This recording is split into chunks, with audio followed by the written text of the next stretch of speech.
Hi, this is Adam Taylor with the ITS group. In the last set of videos we set up our security groups in AD, we set up our group policy objects and some registry keys. All the domain side is now done. We're now going to be taking a look at how to set up and run our two servers, starting with the LanSchool connection server. As I mentioned in the very first video, we require two servers. They can be small, they can be relatively low spec, they just need to have separate IP addresses. The other things to consider for this is we do require .NET 4.5 to be installed.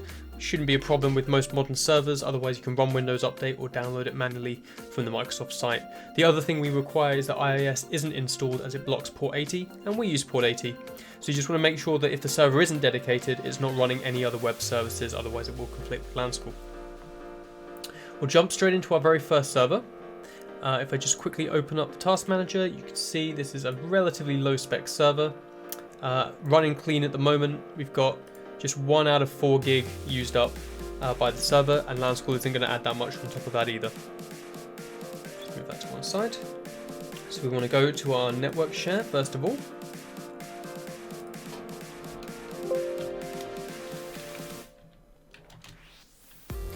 We want to find the LanSchool install folder. We want to go to Windows. We want to go to Connection Server.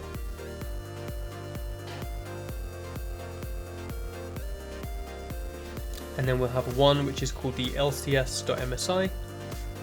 We just want to install that. So if you click on Run, that'll launch the wizard. And then we just need to click through a few things here. Under Enable Security Mode, if like me, you're going to be using the Active Directory security groups, and I strongly recommend that you do, you just need to make sure that this is enabled on the server as well, so it will carry the authentication check. That applies to teachers and techs. Other than that, you can just click through. That is the only option. So that will begin the install process. There we go, very quick install as you can see. We've added almost nothing on top of the server from where it was, an extra 200 meg of RAM. So we'll click finish. And just before we start that, we want to just make one modification. So if you go back to your share, software, ITS, LanSchool, we want to go into the Windows folder, and we just want to copy the student and teacher MSI files, just those two. If you right click, copy, and we're going to move them into C, and then program files x86. In there you'll have a new LanSchool folder. You just want to paste those in. That's done.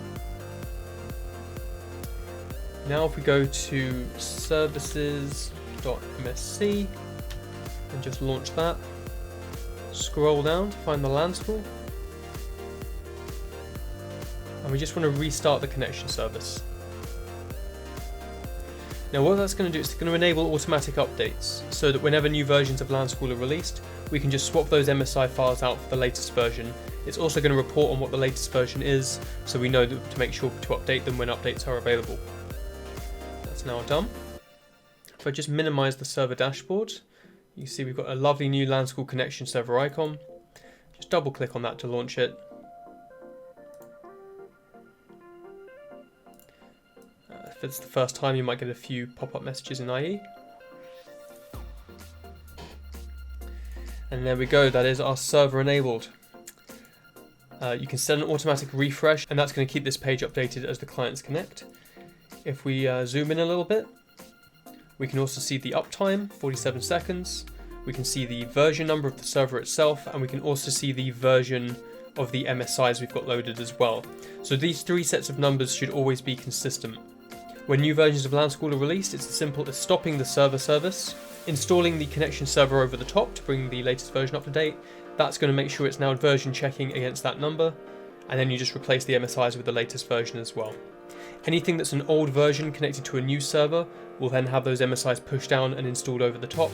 It just helps keep your whole fleet locked in at the same version, which is really handy. It means you'll spend a lot less time troubleshooting issues. That is everything we need to do for the connection server. If we just quickly go back, you can see, although it is basically idle because we don't have anything connected to it yet, we are still looking at a very, very small amount of resource to get this up and running. That's it for the connection server. In the next video, we'll be taking a look at the report server, which is the other side of the coin. We can also go through some of the settings, just to make sure everything's set up correctly. And then after that, we'll be launching our GPOs, we'll be getting right into the software itself and just performing some final tweaks and configuration for the base system. Thanks very much for watching, and as always, leave a comment below if you do have any questions. Please do ask them, we will definitely get back to you. Otherwise, I'll see you in the next video for the report server. Thanks again.